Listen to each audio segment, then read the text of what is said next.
नमस्कार साथियों, आप देख रहे हैं बिहार समाचार, जहां आपको मिलती है बिहार की दिन भर की ताजा और बड़ी खबरें। आज की पहली खबर, नालंदा भगदड़, मंदिर अध्यक्ष, सचिव, कोषाध्यक्ष समेत 20 पर FIR। नालंदा में मंगलवार को शीतला माता मंदिर में भगदड़ के बाद 9 लोगों की मौत हो गई। मरने वालों में 8 महिलाएं हैं, इनमें ज्यादातर नालंदा की ही रहने वाले हैं। इस हादसे में एक व्यक्ति की भी जान गई है, उसकी पहचान नहीं हो पाई है। इस मामले में पहला बड़ा एक्शन हुआ है। पुलिस ने मंदिर के 4 पुजारियों को गिरफ्तार किया है। इसके साथ ही दीपनगर थाना अध्यक्ष को भी सस्पेंड किया गया है। मंदिर के प्रबंधन समिति के अध्यक्ष, सचिव और कोषाध्यक्ष समेत 20 लोगों के खिलाफ नामजद प्राथमिकी दर्ज कराई गई है।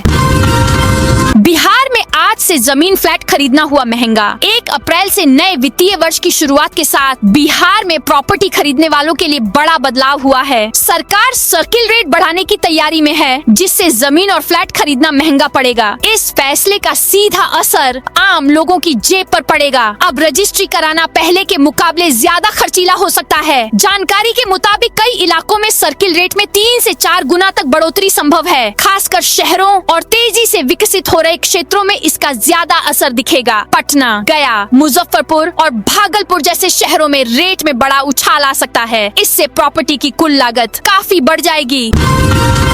मौसम विभाग ने आज बिहार के 3 जिलों कैमूर, बक्सर और रोहतास में बारिश का अलर्ट जारी किया है। खगड़िया में देर रात चली आंधी से भारी नुकसान हुआ है। लोगों के घर टूट गए हैं। पेड़ गिरने से नेशनल हाईवे जाम हो गया है। किशनगंज में भी सुबह सुबह कोहरा देखने को मिला। कई शहरों में आज सुबह से बादल छाए हैं। ठंडी हवा चल रही है। सुपौल में भी आंधी से पेड़ गिरे हैं। इससे फसलों और कई घरों को नुकसान पहुँचा है। सहरसा में भी आंधी से नुकसान हुआ है। यहाँ भी पेड़ गिरने से यातायात प्रभावित है। सिमरी बख्तियारपुर के अनुमंडल पुलिस पदाधिकारी के आवास पर लगी उनकी सरकारी गाड़ी पर भी दीवार और छप्पर गिरने से क्षतिग्रस्त हो गई है। योगी की मां को अपशब्द कहने वाले मौलाना को जेल। CM योगी की मां को अपशब्द कहने वाले मौलाना अब्दुल सालिम चतुर्वेदी को मंगलवार दोपहर बहराइच जेल भेज दिया गया। कोतवाली में करीब 30 मिनट की पूछताछ के बाद पुलिस उसे जेल ले गई। इस दौरान मौलाना लंगड़ाता और झुककर चलता दिखा। पुलिस कर्मी उसे सहारा देते नजर आए। उसने मुंह पर मास्क लगाया था। मौलाना का एक वीडियो सामने आया है। इसमें वह हाथ जोड़कर माफी मांगता दिख रहा है। CM कार्यक्रम में हंगामा करने वाले छात्रों पर FIR दर्ज। पटना विश्वविद्यालय परिसर में मुख्यमंत्री नीतीश कुमार के कार्यक्रम के दौरान छात्रों के हंगामे को लेकर थाने में शिकायत दर्ज कराई गई है। पीरबहोर थाना में आवेदन देने के बाद PU छात्र संघ अध्यक्ष समेत 6 छात्रों के खिलाफ नामजद FIR दर्ज कर लिया गया है। यह आवेदन ड्यूटी पर तैनात प्रखंड पंचायत राज पदाधिकारी वीरेंद्र चौधरी ने दिया है। उन्होंने अपने आवेदन में नामजद छात्रों और 30 से 35 अज्ञात छात्रों के खिलाफ सरकारी कार्य में बाधा, हंगामा और विधि व्यवस्था भंग करने के आरोप में कार्रवाई की मांग की है। बिहार में स्मार्ट मीटर उपभोक्ताओं के लिए नई बिजली दरें लागू। जहानाबाद समेत पूरे बिहार में स्मार्ट मीटर से बिजली उपयोग करने वाले उपभोक्ताओं के लिए अब टाइम ऑफ डे टैरिफ लागू कर दिया गया है। इस नई व्यवस्था के तहत अलग अलग समय में बिजली की दरें अलग अलग होंगी, जिससे उपभोक्ता अपने उपयोग के समय में बदलाव कर बिजली बिल में बचत कर सकेंगे। कार्यपालक अभियंता नंदलाल चौधरी ने बताया कि शाम 5 बजे से रात 11 बजे तक को सबसे व्यस्त समय माना गया है। इस अवधि में 125 यूनिट से अधिक खपत करने वाले उपभोक्ताओं के लिए बिजली की दर 7 रुपये 91 पैसे प्रति यूनिट निर्धारित की गई है। प्रैक्टिकल में फेल करने की धमकी देकर छात्रों से अवैध वसूली। शिक्षा के मंदिर से एक हैरान करने वाली खबर सामने आई है, जहां पढ़ने वाले बच्चों को प्रैक्टिकल विषय में फेल करने की धमकी देकर प्रधान लिपिक और सहायक शिक्षक द्वारा अवैध वसूली का मामला सामने आया है, जिसे लेकर दोषी के विरुद्ध केस दर्ज कराया गया है। यह केस परबत्ता प्रखंड शिक्षा पदाधिकारी के लिखित शिकायत पर दर्ज कराई गई है। किशनगंज में जीविका दीदियां बनाएंगी 10 लाख किलोग्राम चाय पत्ती। महानंदा जीविका महिला एग्रो प्रोड्यूसर कंपनी लिमिटेड द्वारा संचालित टी प्रोसेसिंग एंड पैकेजिंग इकाई पोठिया में इस सीजन चाय पत्ती उत्पादन का ट्रायल मंगलवार को किया गया। DPM जीविका अनुराधा चंद्रा ने कहा कि महानंदा FPC की बोर्ड ऑफ डायरेक्टर ने इस सीजन 10 लाख किलो चाय पत्ती उत्पादन का लक्ष्य रखा है, जिसकी सारी तैयारी पूरी कर ली गई है। DPM ने बताया कि पिछले सीजन 1.5 लाख किलो चाय पत्ती तैयार की गई थी। 1 लाख किलो से अधिक की चाय पत्ती की बिक्री हो चुकी है। उन्होंने कहा कि किसानों का चाय पत्ता विभिन्न संग्रहण केंद्रों के माध्यम से 45 किसान संग्राहकों द्वारा टी फैक्ट्री में चाय पत्ता बेचा जा रहा है।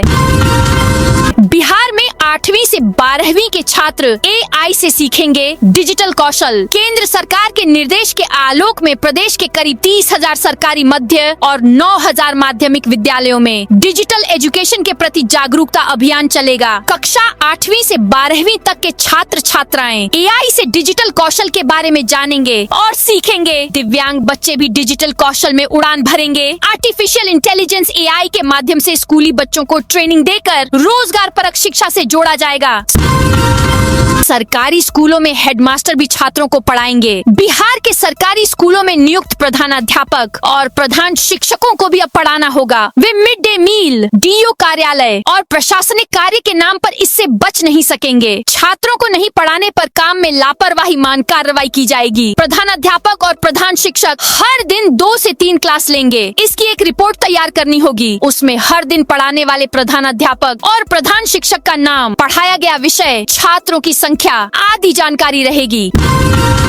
डिप्टी CM के अल्टीमेटम का नहीं हुआ असर। भूमि सुधार एवं राजस्व विभाग के मंत्री सह उप मुख्यमंत्री विजय कुमार सिन्हा द्वारा हड़ताली अंचल अधिकारियों और राजस्व कर्मचारियों को 31 मार्च तक हर हाल में काम पर लौटने का अल्टीमेटम दिया गया था, लेकिन इसका असर अंचलों में नहीं दिखा। मंत्री ने स्पष्ट निर्देश दिया था कि जो कर्मचारी और अधिकारी कार्यालय से अनुपस्थित पाए जाएंगे, उनके खिलाफ बर्खास्तगी तक की कार्रवाई की जाए। साथ ही 1 अप्रैल से सभी अंचलों में राजस्व अधिकारियों की अनिवार्य तैनाती सुनिश्चित करने का आदेश भी जारी किया गया था।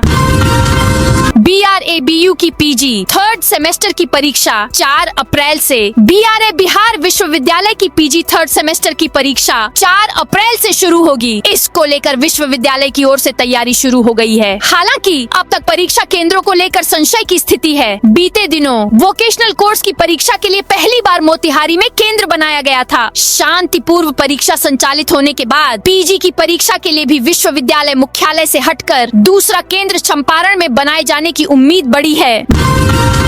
बिहार में डायरिया रोकथाम के लिए स्वास्थ्य विभाग की पहल। गर्मी बढ़ने के साथ डायरिया की रोकथाम की दिशा में स्वास्थ्य विभाग ने कवायद शुरू कर दी है। भीषण गर्मी और नमी वाले जून जुलाई में डायरिया का प्रकोप अधिक बढ़ता है। इसमें बच्चों, गर्भवती महिलाओं और बुजुर्गों को सर्वाधिक परेशानी होती है। इसे देखते हुए राज्य स्वास्थ्य समिति ने सभी जिलों में 30 करोड़ से अधिक ORS के पैकेट और जिंक के टैबलेट तैयार रखने के निर्देश दिए हैं। सिविल सर्जनों को निर्देश दिए गए हैं कि वे अपने जिले के लिए ऑनलाइन मांग 6 अप्रैल तक कर दें। इसकी आपूर्ति 15 मई तक अचूक रूप से उपलब्ध कराई जाएगी।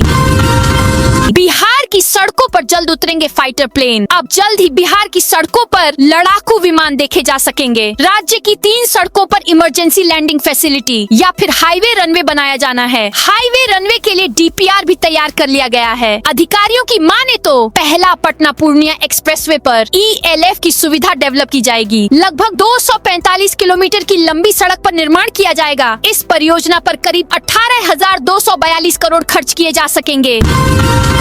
बिहार में खनन सेक्टर में निवेश के नए मौके। बिहार में खनन और राजस्व व्यवस्था को लेकर उप मुख्यमंत्री विजय कुमार सिन्हा ने आज प्रेस वार्ता करते हुए कई अहम दावे और घोषणाएं की। उन्होंने साफ कहा कि पहले खनन विभाग पर बाहुबलियों का दबदबा रहता था, लेकिन अब यह विभाग भय से निकलकर पूरी तरह राजस्व आधारित व्यवस्था में बदल चुका है। टोल प्लाजा पर कैशलेस हुआ टैक्स भुगतान। राष्ट्रीय राजमार्ग 30 पर सिपारा से बख्तियारपुर के बीच अब टोल भुगतान पूरी तरह डिजिटल होता जा रहा है। 1 अप्रैल की मध्य रात्रि से यहाँ कैशलेस सिस्टम लागू कर दिया गया है। अब वाहन चालकों को टोल टैक्स फास्टैग या UPI के जरिए देना पड़ रहा है। इस बदलाव का मकसद टोल प्रक्रिया को तेज और पारदर्शी बनाना है। बिहार में निर्माण कार्यों में खनिज शुल्क और रॉयल्टी की होगी जांच। भवन निर्माण विभाग के अंतर्गत चल रही परियोजनाओं में इस्तेमाल होने वाले लघु खनिजों पर लगने वाली फीस और रॉयल्टी की अब जांच की जाएगी। इस संबंध में सरकार के संयुक्त सचिव कुमार अनुराग ने बिहार के सभी कार्यपालक अभियंताओं को निर्देश जारी किया है। पत्र के अनुसार परियोजनाओं के बिल ऑफ क्वांटिटी में जो मालिकाना फीस और रॉयल्टी तय की जाती है, उसकी कटौती कर राशि खनन विभाग के खाते में जमा की जाती है। मोदी सरकार ने निर्धारित समय में नक्सलवाद खत्म किया। भाजपा सांसद मनोज तिवारी ने कहा कि सरकार ठान ले तो क्या नहीं कर सकती है। भारत नक्सल मुक्त हो गया है। नरेंद्र मोदी सरकार ने जो कहा वह किया। सरकार ने निर्धारित समय में नक्सलवाद खत्म कर दिया है। पीएम नरेंद्र मोदी और गृह मंत्री अमित शाह ने 31 मार्च तक देश में नक्सलवाद के खात्मे का निर्णय लिया। इसके मुताबिक 31 मार्च तक नक्सलवाद समाप्त हो चुका है।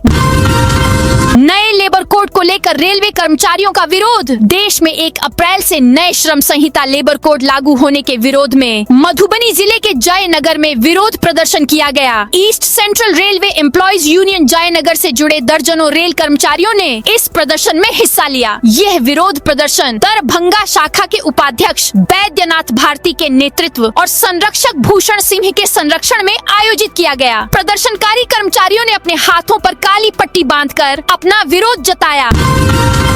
जमालपुर में पहाड़ों के बीच बनेगी सुपर टनल। जमालपुर रतनपुर रेलखंड पर भारतीय रेलवे ने एक ऐतिहासिक कदम उठाते हुए तीसरी रेल सुरंग के निर्माण की तैयारी शुरू कर दी है। 1094 करोड़ रुपए की लागत से बनने वाली यह सुरंग न केवल तकनीक का बेजोड़ नमूना होगी, बल्कि भागलपुर किऊल रेलखंड के पूरे ट्रैफिक गणित को बदल कर रख देगी। बिहार के डीजीपी से ज्यादा अमीर मुख्य सचिव। बिहार सरकार के कर्मचारियों ने मंगलवार को अपनी संपत्ति का ब्यौरा सार्वजनिक किया है। मुख्य सचिव डीजीपी से लेकर ग्रुप डी तक के कर्मचारियों की संपत्ति ऑनलाइन जारी कर दी गई है। बिहार के 2 बड़े अधिकारी मुख्य सचिव प्रत्यय अमृत और डीजीपी विनय कुमार की संपत्ति कितनी है, किसके पास कितना सोना है, कितनी अचल संपत्ति है, इनकी पत्नी के नाम पर कितनी संपत्ति है। सुबह सुबह क्लास में पहुंचे सीएम नीतीश छात्रों से बोले, आत्मनिर्भर बनो। पटना के वाल्मी परिसर स्थित बिपार्ड स्किल पार्क में बुधवार की सुबह कुछ ऐसी ही रही, जहां मुख्यमंत्री नीतीश कुमार ने एक अभिभावक और मार्गदर्शक की भूमिका में छात्रों से मुलाकात की। मुख्यमंत्री ने न केवल दक्षता भवन का बारीकी से निरीक्षण किया, उनके इस दौरे ने साफ कर दिया है कि बिहार सरकार अब राज्य के युवाओं को केवल शिक्षित ही नहीं, बल्कि तकनीक और कौशल में माहिर बनाकर रोजगार के नए अवसर देने के लिए पूरी तरह संकल्पित है। मिड डे मील खाने के बाद 15 बच्चे बीमार। भागलपुर में आज मिड डे मील खाने के बाद 15 बच्चे अचानक बीमार हो गए। स्कूल में निर्धारित समय पर चौथी और 5वीं कक्षा के छात्र छात्राओं को मिड डे मील परोसा गया। मेन्यू में चावल और छोला शामिल था। खाना खाने के कुछ ही देर बाद बच्चों ने सीने में दर्द, पेट दर्द, चक्कर आना और अत्यधिक कमजोरी की शिकायत शुरू कर दी। देखते ही देखते कई बच्चों की हालत बिगड़ने लगी। घटना हबीबपुर थाना क्षेत्र अंतर्गत शाहजंगी स्थित प्राथमिक विद्यालय गंगोता मैदान की है।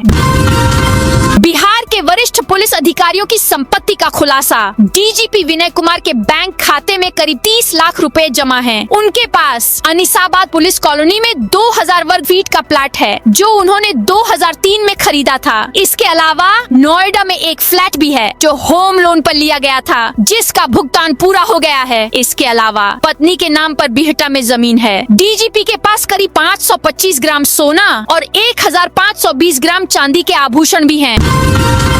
खगड़िया में गंगा कटाव के विरोध में ग्रामीणों का प्रोटेस्ट। खगड़िया के सदर प्रखंड की रहीमपुर दक्षिणी पंचायत के माथार नाव घाट पर मंगलवार 31 मार्च को गंगा कटाव के विरोध में हजारों ग्रामीणों ने प्रदर्शन किया। इस दौरान गंगा पूजन सह एक दिवसीय उपवास कार्यक्रम आयोजित किया गया, जिसमें विशेष रूप से महिलाओं ने एकजुट होकर कटाव रोकने की मांग की। कार्यक्रम की अध्यक्षता पंचायत के पूर्व सरपंच शिवनंदन यादव ने की। मंच संचालन रामपुर गोगरी के मुखिया कृष्णानंद यादव द्वारा किया गया। घाट परिसर में सुबह से ही बड़ी संख्या में लोग जमा हो गए थे।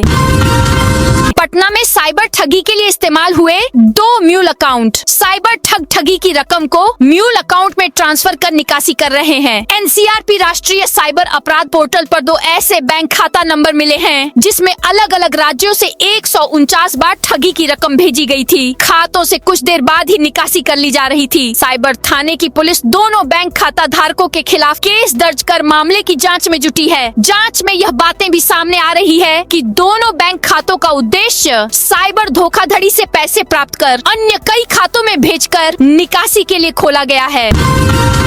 डीएम की गाड़ी में बैठने की चाहत पर अड़ा युवक। जमुई समाहरणालय परिसर में मंगलवार को एक मानसिक रूप से अस्वस्थ युवक जिलाधिकारी की गाड़ी में बैठने की जिद करने लगा। इस अप्रत्याशित स्थिति के कारण कुछ देर के लिए प्रशासनिक परिसर में असहज माहौल बन गया। एक पिता अपने बेटे के साथ किसी काम से समाहरणालय पहुंचे थे। काफी देर तक इंतजार करने के बावजूद जब उनकी अधिकारियों से मुलाकात नहीं हो सकी तो वे वापस लौटने लगे। इसी दौरान युवक की नजर पोर्टिको में खड़ी जिलाधिकारी की गाड़ी पर पड़ी और वह अचानक वहीं रुक गया।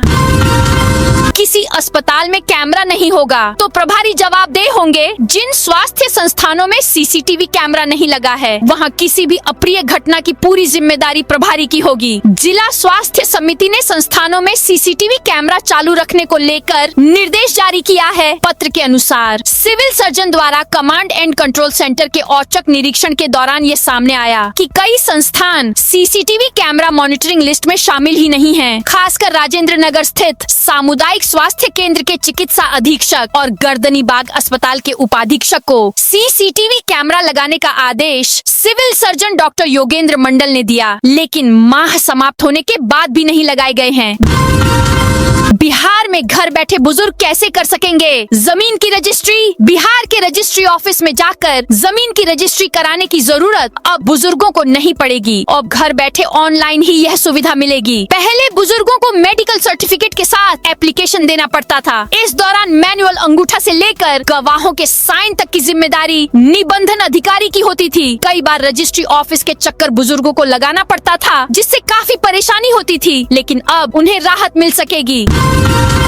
पटना में पिस्टल की नोक पर लूट। ज्वेलरी शॉप से ले उड़े सोने चांदी के गहने। पटना के दानापुर में अपराधियों ने दिन दहाड़े लूट की घटना को अंजाम दिया। अब इस घटना से जुड़ा सीसीटीवी फुटेज आ गया है। इसमें देखा गया कि कुछ नकाबपोश अपराधी हाथ में पिस्टल लेकर ज्वेलरी शॉप में घुसे। पिस्टल का भय दिखाकर दुकान में रखे सोने चांदी के जेवरात को एक बोरे में भरा। इस दौरान दुकानदार को अपराधी ने पिस्टल के बट से मारा भी और इसके बाद मौके से फरार हो गए। जानकारी के मुताबिक ज्वेलरी शॉप दानापुर थाना इलाके के आरपीएस काली मंदिर रोड पर है। अपराधियों ने दुकान से लगभग 4 लाख रुपए की लूट की। वारदात के दौरान बदमाशों ने दहशत फैलाने के लिए 2 राउंड फायरिंग भी की। पटना गया धनबाद रूट पर चलेगी फास्ट मेमू ट्रेन। बिहार और झारखंड के बीच रेल कनेक्टिविटी को मजबूत किया जा रहा है। ऐसे में रेलवे की ओर से पटना गया धनबाद रूट पर फास्ट मेमू ट्रेन चलाने की प्लानिंग है। रेलवे की माने तो यह ट्रेन एक मॉडर्न मिनी कोच वाली होगी, जिसमें यात्रियों को अमृत भारत एक्सप्रेस जैसी फैसिलिटी मिलेगी। जहानाबाद में गेहूं खरीद शुरू 1 अप्रैल से 15 जून तक जारी रहेगा। जहानाबाद जिले के सदर प्रखंड स्थित किनारी प्राथमिक कृषि साख समिति पैक्स में रबी विपणन वर्ष 2026 के तहत गेहूं खरीद शुरू हो गई है। यह खरीद 1 अप्रैल 2026 से 15 जून 2026 तक जारी रहेगी। इस अवसर पर बड़ी संख्या में किसान और स्थानीय लोग उपस्थित रहे। सरकार ने गेहूं का न्यूनतम समर्थन मूल्य 2585 रुपए प्रति क्विंटल निर्धारित किया है। किसानों को गेहूं बेचने के लिए ऑनलाइन पंजीकरण कराना अनिवार्य होगा।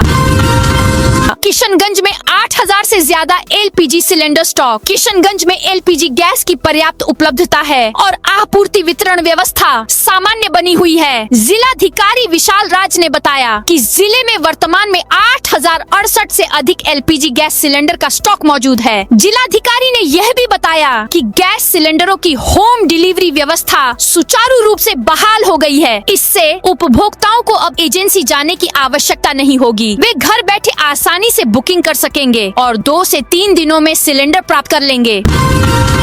बांका के सरकारी आईटीआई में नॉमिनेशन के लिए आवेदन शुरू। बांका के राजकीय औद्योगिक प्रशिक्षण संस्थानों आईटीआई में प्रवेश के लिए ऑनलाइन आवेदन प्रक्रिया शुरू हो गई है। इच्छुक अभ्यर्थी 14 अप्रैल तक बिहार संयुक्त प्रवेश प्रतियोगिता परीक्षा परिषद BCC बोर्ड की आधिकारिक वेबसाइट पर जाकर ITI CAT 2026 के विकल्प के माध्यम से अपना पंजीयन करा सकते हैं।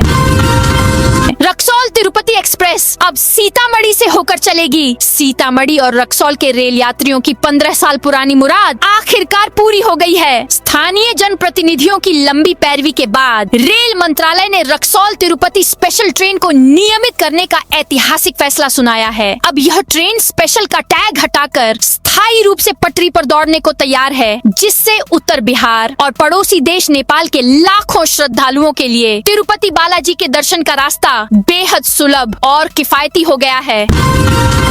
सहरसा में 145 जब्त वाहनों की होगी नीला। सहरसा में मद्य निषेध एवं उत्पाद विभाग द्वारा जब्त किए गए कुल 145 वाहनों की सार्वजनिक नीलामी की जाएगी। यह प्रक्रिया 8 अप्रैल से 22 अप्रैल तक 3 चरणों में आयोजित होगी, जिसमें आम नागरिक भी भाग लेकर वाहन खरीद सकेंगे। विभागीय इंस्पेक्टर संजीत कुमार ने बुधवार को मीडिया को यह जानकारी दी। उन्होंने बताया कि मद्य निषेध एवं उत्पाद अधिनियम के तहत जब्त किए गए इन वाहनों की नीलामी सहरसा में 3 अलग अलग तिथियों पर होगी। पहली नीलामी 8 अप्रैल को, दूसरी 15 अप्रैल को और तीसरी 22 अप्रैल को निर्धारित की गई है। पटना के फेमस डॉक्टर से मांगी 10 लाख की रंगदारी। पटना में चर्चित चाइल्ड स्पेशलिस्ट डॉक्टर से रंगदारी मांगी गई है। जक्कनपुर थाना क्षेत्र के मीठापुर स्थित जन चिकित्सा हॉस्पिटल के डॉक्टर अभिषेक कुमार सिंह से फोन कर 10 लाख रुपए की डिमांड हुई है। वहीं रकम नहीं देने पर उन्हें जान से मारने की धमकी भी दी गई है। इस घटना के बाद डॉक्टर और उनके परिजनों में खौफ का माहौल है। इस मामले में पीड़ित डॉक्टर अभिषेक सिंह ने जक्कनपुर थाना में लिखित आवेदन देकर प्राथमिकी दर्ज कराई है। शेखपुरा में गेहूं अधिप्राप्ति अभियान शुरू। शेखपुरा में रबी विपणन मौसम 2026 से 27 के तहत बुधवार से गेहूं अधिप्राप्ति अभियान का विधिवत शुभारंभ हो गया है। इसका उद्देश्य जिले के किसानों को उनकी उपज का उचित मूल्य दिलाना है। जिला पदाधिकारी शेखर आनंद ने शेखपुरा सदर प्रखंड के हथियावा पैक्स केंद्र पर फीता काटकर इस महत्वपूर्ण कार्यक्रम का उद्घाटन किया। तो दोस्तों, ये थी आज बिहार की दिन भर की ताजा और बड़ी खबरें। अब कल मिलते हैं नई खबरों के साथ।